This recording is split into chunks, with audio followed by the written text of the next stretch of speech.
All right. Bruce Hill, new skills, new you. Let's go. Let's go. Let's go. And we're talking sales skills. My favorite, my favorite. And listen. So first things first, new skills, new you has one fundamental premise. And that is that one skill can change your life. So here's something that's interesting. I've been doing sales for a long time. I've had a lot of practice. I've gotten pretty good at it. All right. I've been teaching sales skills for a while. I've had a lot of practice. I'm getting pretty good at it. But you know what I'm not that good at? Is graphics and design. And let me tell you, and I'm going to keep this on the recording too. Look at this logo. It's mirror reverse. We got to figure that out, but I'll do it later. So that's lesson number one. Write this down. You can do anything. You can't do everything. You can do anything, but you can't do everything. So a lot of times I start talking about sales skills and people are like, oh, I'm not a salesperson. Just not that into sales. I'm shy. I'm an introvert. I don't want to bug people. Is that anything that you've ever said? And we're diving right in. And what I want people to believe is two things. One, sales is for everyone. Any age, any position in life, gender, income level, any city you live in, sales is for everyone. That's number one. Sales is for everyone. But number two is no one's born a natural salesperson. No one's born with the gift of sales. There's no genetic trait that is salespersonship. All right. But that's good news for you, because that means with a little help, you can learn sales skills and advance your life and career. Now, let's pause. Why would I take the time to learn sales? You say, Bruce, I work in HR. I'm not selling anything. Bruce, I'm a programmer. I'm not selling anything. Maybe you've never worked a job with sales in the title in your life. Why should you learn sales skills? It comes from the definition. It comes from the definition of sales. Sales is a transfer of enthusiasm from one person to another. That's it. That's simple. That's simple. So let me ask you this. If you have good feelings when it comes to sales, if I hear the word sales, you have good feelings, type good in the chat. But if you hear the word sales and you cringe a little bit, put bad in the chat. So if you have good feelings, put good. If you have bad feelings, put bad.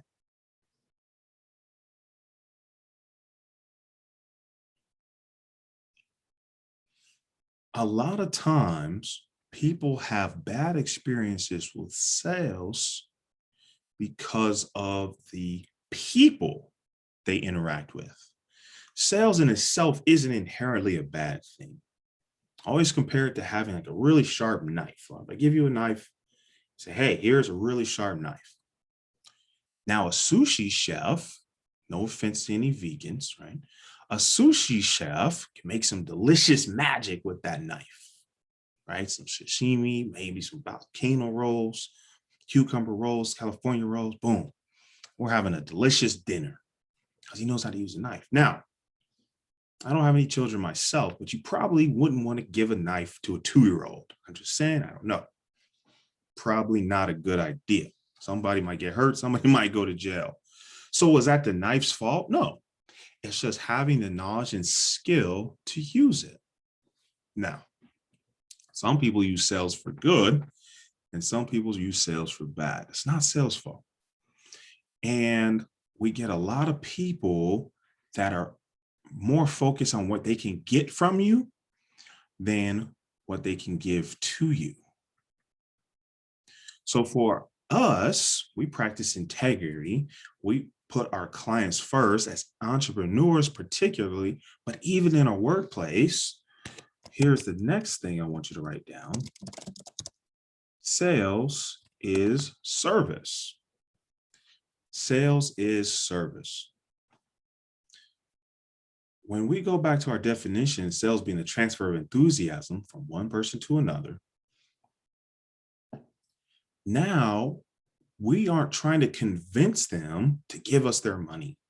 We want to be excited about the service we offered. We want to be enthusiastic about the service we offer, whether that's showing up on time to work, having accurate records, communicating well with your coworkers, or if that's your business and you're providing great customer service, prompt responses, fair prices, excellent work. Our focus is service, and money is a byproduct of that excellent service. The sale happens way before you get any money. And fundamentally, sales isn't about money. That's where most people's bad emotions about sales come from, because somebody was more worried about taking your money than they were about providing service. So if you're with me, type in the chat, sales is service. Sales is service. So looking back, we've got some posts that say, emotions good or bad. We got some people that said both. And I understand. So let's go back. If sales is a transfer of enthusiasm from one person to another, that's a really simple definition. But what does that mean? What does it look like? The example I always like to use is if you tell someone about a movie, you say, hey, this new movie came out and it's amazing. You got to go see it. That's a sale happens. I transfer from enthusiasm from here to you. I said, oh man, I need something for lunch. What should I get? Oh, you got to try this new restaurant. They serve this kind of cuisine. The food is delicious. The service is phenomenal. And the prices are fantastic. Got to go try it. Okay. I probably don't benefit from that transaction, from that sale, but I transfer for some enthusiasm. So as an entrepreneur, even as a professional, if you want to improve your life or career, you've got to transfer some enthusiasm to other people. And to do that is through service. So that's where it connects. Everyone makes decisions for two reasons. Every decision you ever made has really boiled down to two fundamental reasons. And maybe a combination of those two. They want to increase their happiness. Okay, I'm going to put that in here. So we're going to increase our happiness. All right. When we buy dessert, there's no scenario biologically where you're like, I really got to have this ice cream or I'm going to die. We may have said that jokingly, but maybe we just really like ice cream. We want to increase our happiness. Maybe we see a hat, a watch, a piece of jewelry, and we want to buy it. We are not going to live any longer from buying that item, but we like it. It increases our happiness, and that's fine. That's one of the primary motivations we make decisions, to increase happiness. Now, the other reason is to avoid or decrease pain. To avoid or decrease pain. Okay. So that's why we wear our seatbelts, right? That's where we try to, some people stay off of roller coasters, right? Their heart beats too fast, they get anxiety, it's uncomfortable, so they avoid it, right? That's why we go to the doctor. Very few people go to the doctor just to have a friendly chat. I don't know. Maybe your mom or your cousin works there. Most people go to the doctor, they have a problem. They want to get rid of the pain. So why is this important? Why are you telling me this? Bruce, where are you going with this?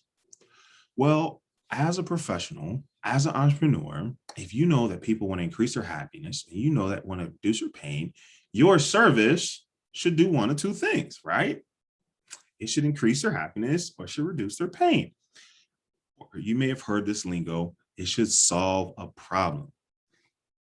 So now we're adding value to people's lives. If we're solving a problem for them, guess what? You won't have to convince them to give you the money. If they have a problem that really bothers them enough, and you show them, hey, I can solve your problem, they will trade you that money for your product or service. It's simple. We're not in the business of convincing anyone. If you have to convince them, they're either not ready or they're the wrong person. Don't let that go over your head. Because a lot of people will teach you these persuasion techniques, closing techniques, and overcoming objections, and those can be useful. But I want to ask the question, does this solve their problem? Does this improve their happiness or does this decrease their pain? So let's use an example. This gentleman has joined us this evening. He paints houses. Okay. People will say, hey, you know what? We just bought this house. We want to make it our own. We want it a little bit different color. That's going to increase their happiness. It's going to feel like home. It's going to be personal. Now, some people say, man, we've had this house for a few years. We're trying to get ready to sell it. It hasn't been painted in a decade. Okay. Now you can solve a problem. You can reduce paint. They want to get the most for their house, and it's got to look presentable. There's not any scenario where we're taking before we give. That's called stealing. But we don't steal. Sales is a service. We provide a service, and in exchange, we'll ask for the money. That's the difference. That's where people can separate these bad emotions when it comes to sales. When we understand that sales is service, we can feel good about improving people's lives. And we don't have to feel guilty, ashamed, hesitant to ask for the money that we deserve for providing that service. It's as simple as that. It's as simple as that. So now you say, well, Bruce, I don't have a business. I'm not an entrepreneur. Been thinking about it. Well, let's talk about it in your job. You're at a job now and you want a raise. Maybe you want a promotion. You can use sales skills to get that promotion. Because instead of telling your boss, hey, boss, I want a raise. That's just asking for something without providing any service. But if you say, hey, boss, I've been on time 100% of the time. I have worked this overtime. I've completed these projects. I've helped cross performance on other teams. I really, really want to make sure my compensation reflects the problem I solve, the service I provide. So when you make it clear the service you provide first, now you can ask for the money. A lot of people do it the other way around. And it's hit or miss, mostly miss. But you say, listen, from working here, I've got a degree, I've got a certificate, I've completed this training. Since I've started, how can we get my income to match my new skills? Hence the title, New Skills, New You, right? So that's where sales techniques can come into use, even if you're working a job. We don't put down 9 to 5s here. I have a 9 to 5, and I'm gonna keep it for as long as possible. But I invest, I coach, trade. I'm working on getting a car on Turo so I can rent it. Okay, a 9 to 5 can be a huge level up to help you advance whatever it is you're doing in life. So don't let anybody talk bad about your 9 to 5. Just don't let your 9 to 5 stop you from doing what you're trying to do. All right, that's a sidebar. We're back. So you can use sales skills in that. Now, maybe your job says, no, screw you, Bruce. There's no promotions. There's a freeze on raises. You get nothing. By the way, we need you to work Saturday. Oh, I'm not putting up with this. So what do? You hop on a computer. You're on Indeed. You're on Monster.com while you're at work. So now you get an interview. Boom. This is another great time to use sales skills. And actually, I created a course called Interview Prep and Practice because I recognize a lot of people had all these great skills, but they were failing in the interview and they weren't getting the job, right? I solved a problem.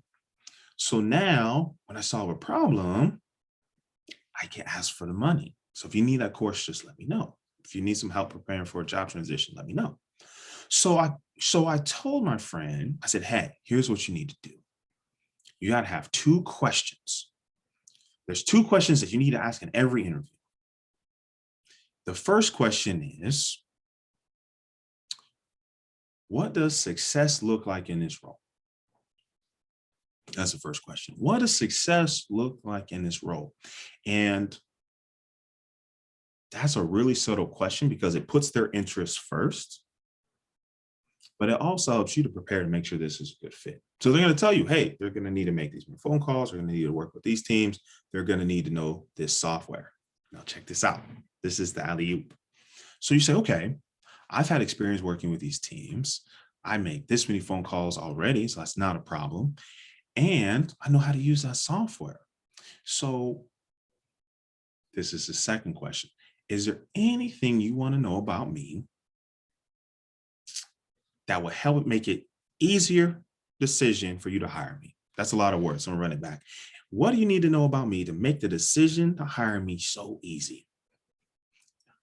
Now they've got to think about it like, well, we need someone who's going to show up on time. Okay. Right? Maybe you got your pen and paper, you're taking notes. They say, well, we need, like we said before, you got to work with the multiple teams, you got to use this software, whatever the case may be. So then you offer to solve their problem. You say, hey, listen, you've seen my resume, you've seen my LinkedIn. I can do all those things for you and very well. What's the next step? So you ask them what success looks like. Make sure they have clear expectations for you, because there's nothing worse than going to the job and they're like, well, why didn't you do 1, 2, 3? And you're like, no one told me. All right. So we want to know what success looks like. And then we want to ask them, hey, what do you need to know to make the decision to hire me very easy? I want to make their life easier. I want to increase their happiness. Very few people like interviewing. And they have a problem. They're not hiring people so they can hang out on weekends and start a baseball team. There's a position that needs to be filled. There's work that's not being done. You can be the solution. And this is the part where you ask for the money. All right. So that's just a real quick how we can use sales skills, even if we're employees. I'm not asking you to quit your job. You quit when you're ready. But I am telling you that sales skills can level up your life and career. And you say, well, Bruce, I don't have a job. I'm a full-time entrepreneur, and I took the leap. I'm excited. I'm proud of you too, by the way. That was awesome. So how do I use sales skills? I'm not really a salesperson, right? Maybe you paint houses. Maybe you're a content manager. Maybe you're something that doesn't necessarily have sales in the title. Well, remember, we said sales is a transfer of enthusiasm from one person to another. So your question you need to ask yourself very simply is, how can I get people excited about what I do?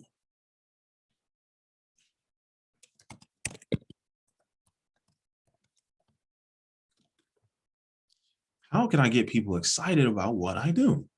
That's it. That's the job. So there's 3 steps. This is for my entrepreneurs, part-time, full-time, all ages, all stages. You want to add value first. If you can give them something, teach them something, show them something. You want to add value first. That's always step 1. Number 2, you want to solve their problem. Now, depending on your industry, you may just show them how to solve the problem, and then you need an invoice, you need a deposit before you get the work started. Let's not get too lost in the details. My only point is the problem has to become before you ask for the money. The service has to come first. The service is me solving the problem. But I can't solve the problem if I don't know what the problem is. So you gotta figure out what the problem is so you can solve the problem. So you say, hey, I paint houses. How can I help you? I'm like, oh man, I just bought this new Chevy Camaro. I love it, but it's the wrong color. I can't solve that problem. Maybe I'll refer you to a friend or associate of mine, but I can't solve that problem. Hey, thanks for asking. Go on. Remember, we're not in the business of convincing people, and not everyone's going to say yes, whether they want to or they can't use what we have to say. One of my favorite examples is like, don't sell a toddler a car. Does that mean something's wrong with the car? No, it means we don't have a licensed driver to make a business decision. All right, don't do that. And so that's where we have to not only talk to the right people, but we got to make sure we're solving the right problem. So we've added some value. Say, hey, did you know if you paint your house, it increases value X number of dollars? Hey, did you know with the right content increases engagement, you can grow your business online? Hey, we're going to add some value and we're going to solve the problem. Hey, listen, you don't have to paint the house yourself. Let me, I'm a professional, I'm insured. Let me do it for you. Hey, you don't have to create your own content. You're busy. Let me do it for you. All right, now we're solving a problem. Now, this is the point where I see a lot of people miss because they come from corporate. They're used to getting a check every 2 weeks. It's the same every 2 weeks. And so now as an entrepreneur, they're not used to having conversations about money. That's a problem. So what did I do? I wrote an ebook. I said, hey, the ebook's title, Ask for the Money. How to ask for what you want and deserve with confidence. Simple. So now we've added value, we've understood the problem, we can solve it. Now we ask for the money, say, hey, Mr. Client, I'd love to work with you, right? I'm being enthusiastic. I can solve your problem and it's only going to cost you X number of dollars. When do you want to get started? Then I wait. I wait for them to answer. They're going to say yes, no, or maybe. If they say no, what do you think you should say next? Go ahead and type it in the chat. If you ask them, hey, Mr. Client, I can solve your problem. I'm very good at it. It's going to cost you X number of dollars. When do you want to get started? They say, no thanks. Type in the chat, what do you want to say next? Some of you, if you've worked with me before, you'll know what the next step is. Great. That's it. Why or why not? You want to ask a question. We're not in the business of convincing people. Okay. I'm teaching you sales skills. I don't want you to be salespeople. When we're done with this training, you're not going to be able to sell cars. You're not going to be able to sell houses. You're not going to be able to sell life insurance. You will be able to sell yourself. And that skill is going to help you advance your life or business. So we're going to ask them. They say, you know what? No, thanks, Bruce. I'll figure it out on my own. So, hey, why did you come to that decision? There's always two reasons. One, they don't think that you can solve their problem or it's not big enough to worry about. It's fine. Don't worry about it. We don't convince them. We want to go find some people that problem's big enough. It bothers them enough. They're like, please, when can you get started? Can you come by tomorrow? Can you get started today? Those are the people we want. But we can never get to those people if we don't ask for the money.